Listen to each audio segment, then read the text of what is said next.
Voor de tweede keer Bolzert hier de winnaar van de Freule. Jongens 22, 2010 Menno. En dan ook 2017. Geweldig van Bolzert, of je hem. Dit is hartstikke mooi. Dit heb ik echt van tevoren net dacht. Ik ben blij dat Joel zijn 4 is. Want die finale, hè? Hier een paar cruciale punten. Op 403 natuurlijk, zoals gelijk. Toen pakte je hem. Ja, hij sloeg geweldig uit. Die sloeg die jongen geweldig uit. Hier had wat onder mooi, wat mooi. En nou ja, 4 draaien en dan... Maar die allerlaatste slag, hè? Wat wie het nou voor bal? Wie die voor of zit er? Ja, ik heb het net zien. Maar ik ben blij die zie het. In 9 van de grensrechter. 403, zoals gelijk, Jelle. En dan zit er, dan krijg je hem dus dat eerst, dan win je hem. Schiet er wel. Nou ja, ik heb het van net, maar natuurlijk zit hij. Ja.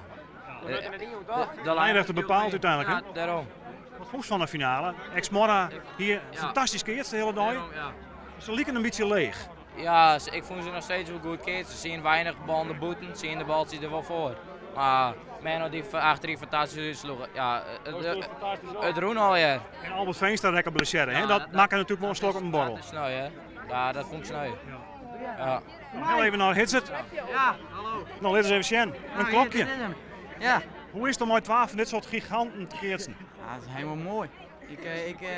Ik ben ze eeuwig dankbaar. Aan de kant juist van Bolzert, goed per toer. Die man die hel je de top. Dat was dan natuurlijk ik. Nou, ik hoop het wel, daar ging ik wel voor. Ik bedoel, voor de komende jaren nemen we het en dan succes wat er gebeuren gaat. Ik hoop nog een keer maar die jongen. Nou, ik wens je hem nogmaals heel soort lok. En je mag er de koets zien, Jelle. Ja, Ja, we zullen een bier eerst. Ja. Eerst een bier. Nou, lid alles maar onderin. Een goede kom.